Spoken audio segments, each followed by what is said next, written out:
Hello and welcome to Principles of Energy. We are going to be looking at Module 5 and I'm going to share screen right now. So here we go.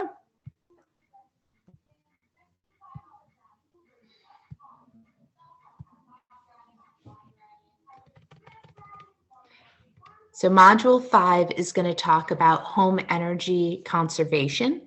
This is going to be talking about heat transference because one of the most or simplest ways to create a more sustainable home is to close up the gaps and seal up the areas where heat energy transference is taking place.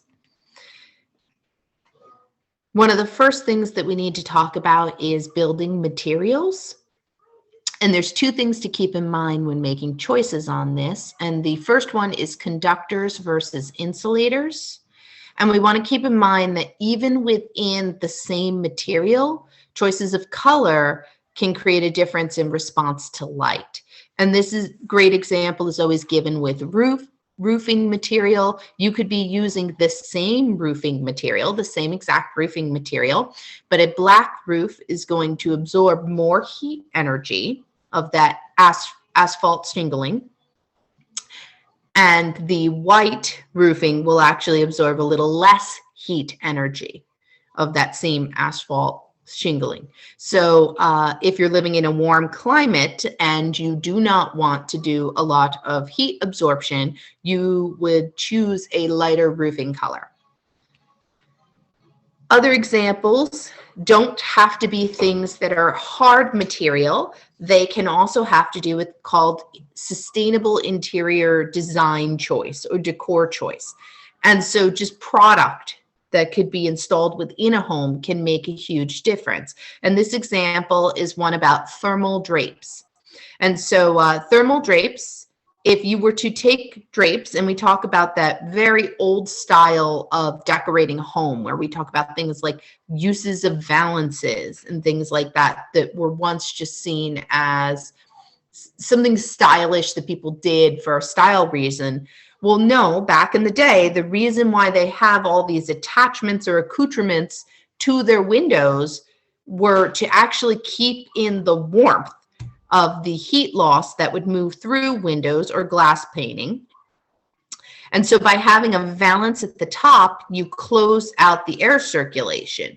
And by having drapes that touch the floor and have weights in the base of them, you close out that heat loss. So if I was to have a home that was built passive solar and during the day I'd open up my curtains and let all that sunlight in, and I had thermal mass in my flooring so that it was able to heat the floor of my home, I then at night, when the sun is down and I no longer can obtain sunlight energy, can close my drapes, and I know that I have no air circulating around the window, bringing cold air in, creating a little thermal pocket near the window. I can then use the heat energy or conserve the heat energy that I stored up during the day. And so it can be very simple materials. One of the key pieces of information on any building material that we want to always look into is its R value. And its R value is an expression of thermal resistance.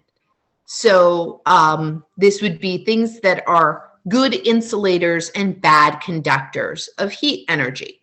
So R values, if they are high, are good insulators. R values that are low in number are bad insulators. So we're talking about thermal resistance. Our R value stands for our thermal resistance. The expression for our R value is the R is equal to the thickness of the item divided by its conductivity. And this is important because I can take something and one layer of it may not create a good barrier, but two layers of it, so creating a thicker barrier, might make the difference in its R value. And the book gives this lovely example where it shows you this plasterboard right here. So it's thin and it has an R value of 0.45, so resistance of 0.45. And then in between, it has its fiberglass, which is 3.5. And that has a R value of 10.9. And then on the outside, I have my plywood, and that is 0.94. And then finally, my wood siding on the exterior, which is 0.81. And if I add it all up, I get the total R value of the wall. So how resistant to heat flow, so that the warm or the air conditioning, my temperature controlling on the inside stays inside and doesn't mingle with outside. Now, one of the important things to also keep in mind is what an R value stands for. And an R value stands for feet squared by the amount of time by the temperature divided by a BTU. And we talked a little bit about units of energy. BTU stands for British Thermal Unit, and a British Thermal Unit is about the amount of heat that would be given off by a little matchstick. If I was to light a little match and burn it, that's about equivalent to a BTU. I wanted to show you guys some different insulations. This is an additional piece of information that I've added. And the reason why I want to show you this is because insulation has come a long way from the use of just fiberglass. In the 90s, they were still using fiberglass. There were alternatives out there, but it was rare. Then in the 2000s, it became more commonplace, and cellulose or loose fill, that blown material that they could blow into the home, was having a real come in. And then all of a sudden, the polystyrene board started having an addition to the market. And now there is a whole ton of all different insulations. So this list is lovely because it combines the new uses and the old uses. So it has the stuff that we used to use. And please always be careful, because if you don't know what the insulation material is, it could be something that's dated from a period where certain materials were utilized in that insulation that are no longer considered or deemed safe in today. And always, when working with insulation, cover up.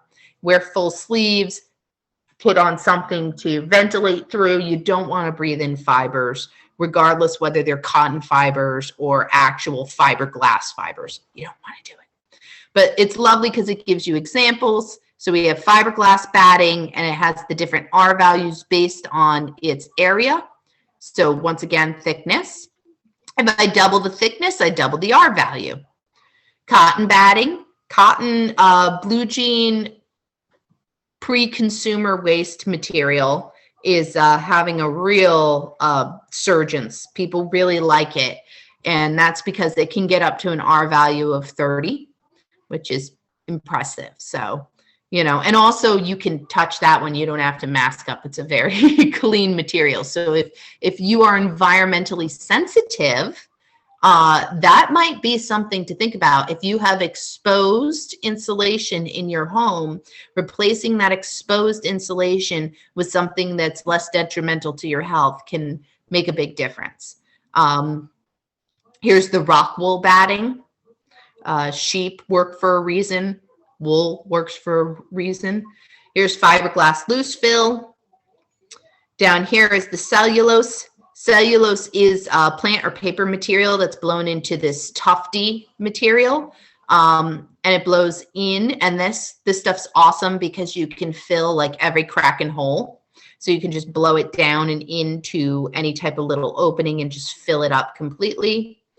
The vermiculite loose fill, please be careful with this. This is an older use material. This is not in use today, but if you have it in your home, be careful.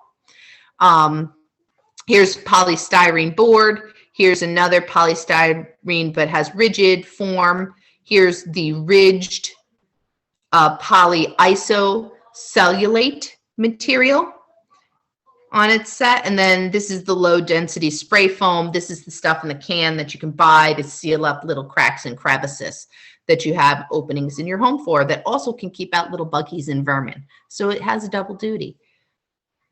The one thing that is missing from this list, but I always like to cover, while it's not popular in the United States, it's still very much in use around the world, and there are still structures that are built with it, so it is important to bring up, is straw bale construction.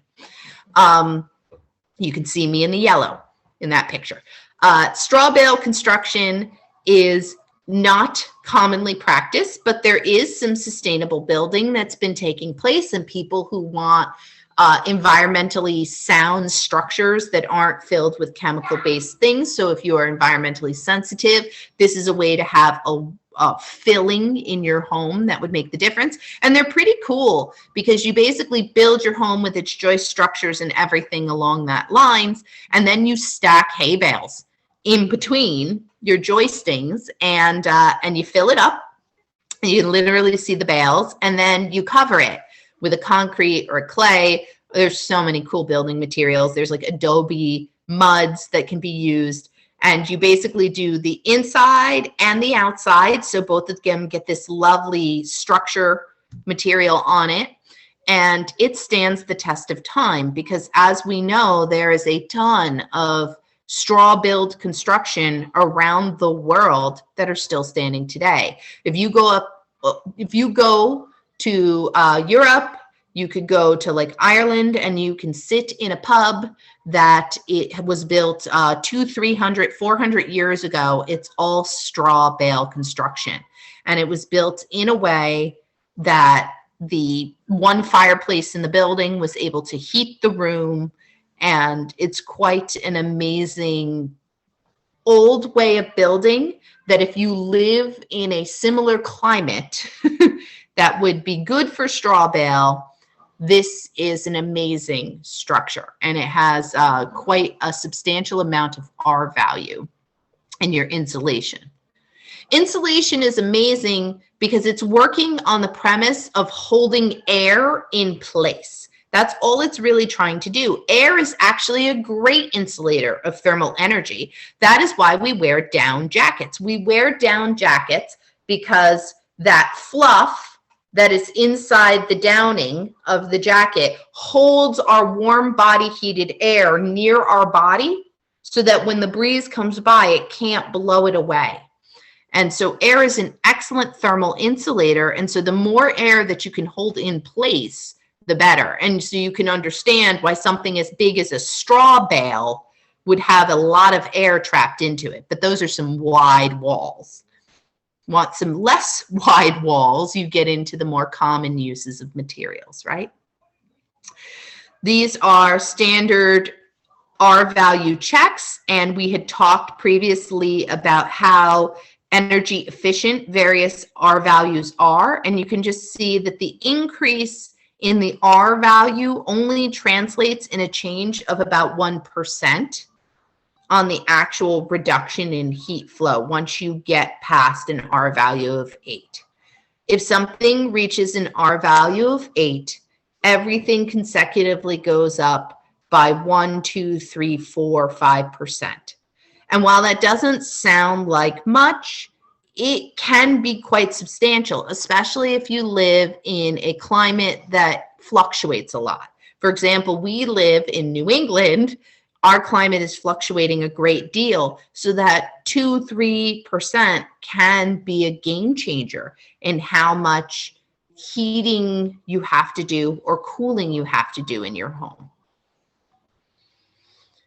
This brings me into one of my most favorite topics, which is natural building structures. Before I go there, I'm going to take a pause on the video so it doesn't get too long, and then I will pick up with natural building structures around the world.